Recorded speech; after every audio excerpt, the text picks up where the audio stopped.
Esselamu Aleyküm Rahmetullah Berekat. Taşkömürlük mutluğandarım maşallah.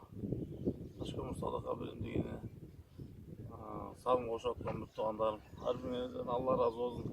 Bugünkü günde Moskva iki stol koyduk inşallah. Bu da sizlerin inşallah. Sağlıklar sizlerin gücü istermeyen, birimli ismeyen, ıntıma ismeyen şunu işte gelip çatağız inşallah.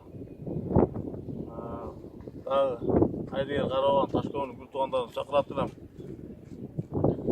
Bizim Taşkömür sadaka birimliğine koşuldular.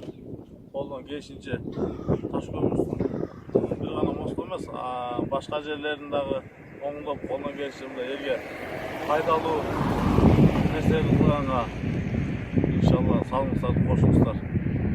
Harbimizden Allah subhanahu razı olsun. İlk düğüne baktı oldu.